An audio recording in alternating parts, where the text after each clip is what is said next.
Mississippi State Auditor Shad White is on a mission to crack down on nonprofits that waste taxpayer money. His focus tonight, DeSoto County Crime Stoppers. A recent audit revealed the agency received more than $400,000, but none of it was used to pay rewards to tipsters. Action News 5's Joyce Peterson live in studio. Joyce, how was the money spent? Well, Joy, Auditor White traveled up from Jackson today to meet with government leaders in DeSoto County tonight, urging them to ask Crime Stoppers hard questions about where that money was spent. Most of it, says White, appears to have been paid one salary. Crime Stoppers Director Larry Holland. No answer at DeSoto County Crime Stoppers Thursday night. We're sorry. The tip line's been disconnected. And Crime Stoppers Director Larry Holland. Thank you for calling DeSoto County Crime Stoppers. Please leave a message. Thank you.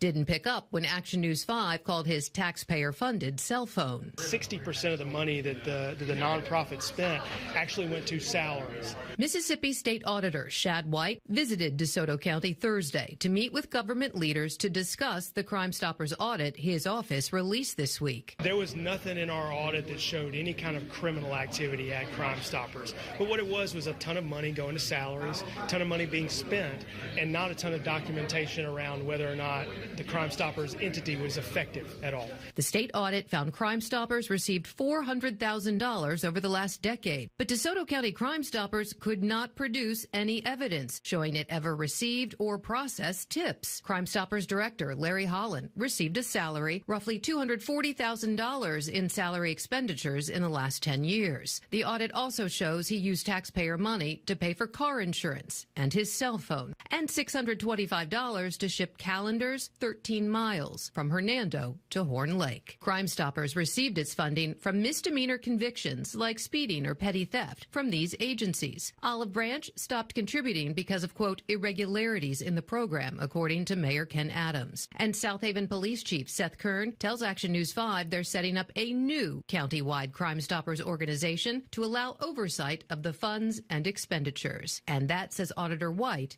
is a good start. Look for fraud, waste, and abuse. And what I would say is this is sadly an example of wasted taxpayer dollars that needs to be fixed. Larry Holland's father, David, a former longtime DeSoto County Sheriff's deputy, established the Crime Stoppers program and ran it for many, many years. He passed away in 2011, and his son Larry took over. Live in studio, I'm Joyce Peterson. Joy, back to you.